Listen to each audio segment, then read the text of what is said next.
O Brasil começa o ano de 2026 ainda profundamente marcado pelas consequências políticas, jurídicas e institucionais dos acontecimentos que se seguiram às eleições de 2022, e principalmente aos ataques de 8 de janeiro de 2023.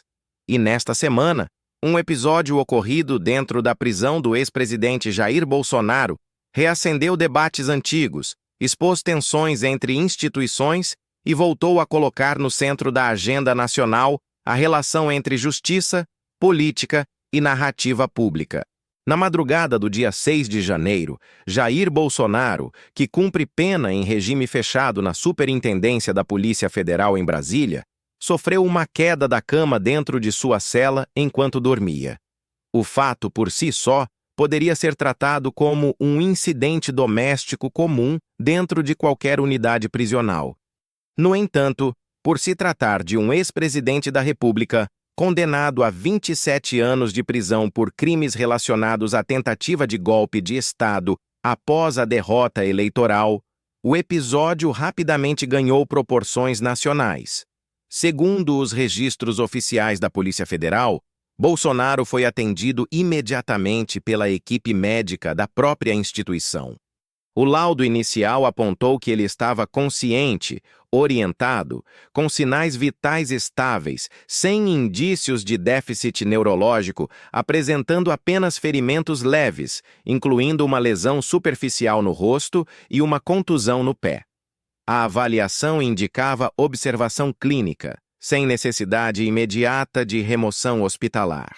Esse detalhe é fundamental, porque em casos de custódia federal, qualquer decisão envolvendo o deslocamento externo de um preso depende não apenas de avaliação médica, mas também de autorização judicial.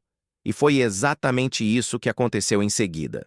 A defesa de Bolsonaro e seus familiares passaram a pressionar publicamente por exames mais detalhados, alegando riscos à saúde, especialmente em razão do histórico médico do ex-presidente, que inclui múltiplas cirurgias e internações desde o atentado sofrido em 2018.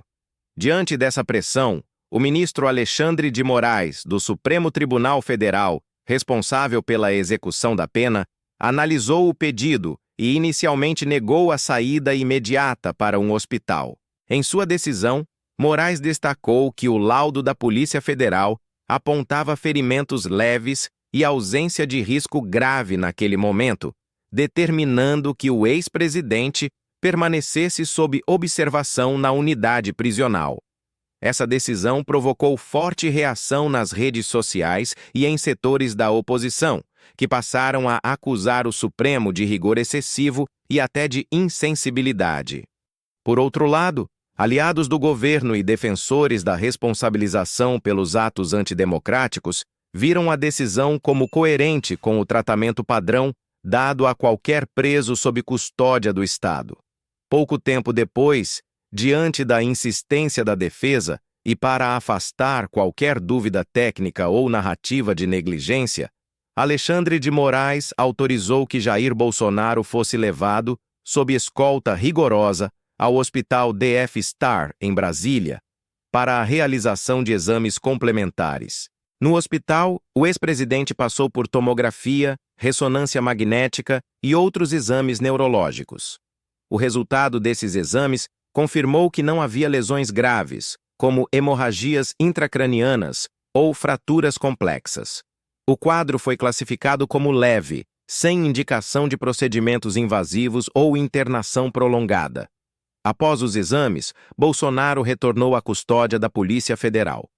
Até esse ponto, o episódio poderia ter se encerrado como um procedimento padrão: queda, avaliação, exames, retorno à prisão. Mas o caso ganhou um novo capítulo quando o Conselho Federal de Medicina anunciou publicamente a abertura de uma sindicância para apurar o atendimento médico prestado ao ex-presidente. O anúncio do CFM foi interpretado pelo Supremo Tribunal Federal como uma interferência indevida em um processo de execução penal que já estava sob acompanhamento judicial. Alexandre de Moraes reagiu anulando a iniciativa do Conselho e determinando que a Polícia Federal apurasse as circunstâncias do anúncio da sindicância, incluindo a oitiva do presidente do Conselho Federal de Medicina. Na decisão, o ministro argumentou que a abertura pública da sindicância, naquele contexto específico, poderia ter desvio de finalidade e servir como instrumento de pressão política, alimentando narrativas de maus-tratos e buscando influenciar decisões judiciais. A medida abriu um debate nacional sobre os limites de atuação de conselhos profissionais quando o tema envolve presos sob custódia federal e decisões judiciais em andamento. De um lado, representantes de entidades médicas defenderam a autonomia dos conselhos para apurar condutas éticas. De outro, juristas e ministros do Supremo sustentaram que a execução penal é matéria exclusiva do Judiciário e que qualquer iniciativa paralela precisa respeitar esse limite institucional. Esse embate ilustra bem o momento político atual do Brasil. Instituições funcionando, mas em constante atrito, com cada movimento sendo lido não apenas sob a ótica técnica, mas também política. Nada ocorre no vazio. Tudo é imediatamente absorvido pela polarização que ainda estrutura o debate público no país. E enquanto esse episódio se desenrolava, outro fato de enorme relevância política ocorria quase simultaneamente. O presidente Luiz Inácio Lula da Silva vetou integralmente o projeto de lei conhecido como PL da dosimetria, aprovado pelo Congresso no fim de 2025. O projeto alterava critérios de cálculo de penas e regras de progressão de regime, especialmente em casos envolvendo crimes contra o Estado Democrático de Direito. O veto foi anunciado justamente no período em que o país lembrava os 3 anos dos ataques de 8 de janeiro de 2023, o que deu ao gesto um peso simbólico ainda maior. Na justificativa, o governo argumentou que o projeto poderia enfraquecer o sistema de responsabilização de crimes graves e gerar interpretações que levassem ao abrandamento de penas em casos de ataques às instituições democráticas. Na prática, o veto reacendeu no Congresso Nacional o debate sobre punição, dosimetria e progressão de regime para os condenados pelos atos antidemocráticos. Parlamentares da oposição afirmam que o projeto buscava corrigir excessos e garantir proporcionalidade nas condenações. Já a base governista sustenta que qualquer flexibilização nesse momento representaria um sinal equivocado à sociedade. Esse debate se conecta diretamente ao caso Bolsonaro.